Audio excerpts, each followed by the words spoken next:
Magsusumite ng resolusyon ang ilang business groups sa Malacanang para ipanawagang panagutin ang mga sangkot sa katiwalian sa mga flood control project.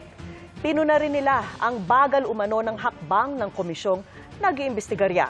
Ang tugon ng DPWH sa pagtutok ni Maki Pulido.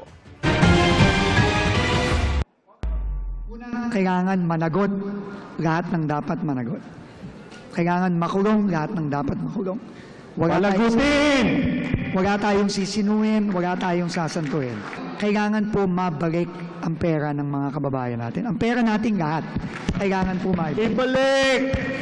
Yan ang tiniyak ni Public Works Secretary Vince Dizon nang humarap sa mga negosyante matapos sabihin ng ilang business groups na nakukulangan sila sa hakbang kontra korupsyon. Ano na tayo ngayon? October. Yet, was there anyone who was already directly pinpointed and prosecuted? Or sabihin natin na nakapag-file na ba ng mga kaso? Wala pa rin, di ba? Masyadong mabagal. Ano? Yung ICEI, halip na makatulong na magdagdag ng tiwala sa gobyerno, palagay ko lalo pa nakakasama dahil the way it's happening, parang wala nangyayari.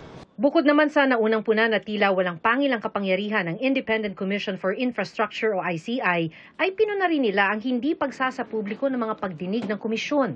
Laging closed door hearing yan, so we don't know. So we want to know. We want to urge also the ICT to be really transparent in their findings. Sabi ni Dizon, sa mga susunod na linggo ay may makikita ng konkretong aksyon mula sa ICI. Sa pagtatapos ng 51st Philippine Business Conference, isa sa mga resolusyong ibabahagi nila sa Malacanang ay panawagang gumawa ng mga hakbang ang gobyerno para tumigil ang talamak na korupsyon sa gobyerno. Sana rin daw agad maimbestigahan, makasuhan at maparusahan ang mga kurakot na public official at kakontsaba nitong nasa pribadong sektor at dapat mabawi ang ninakaw na pera ng bayan.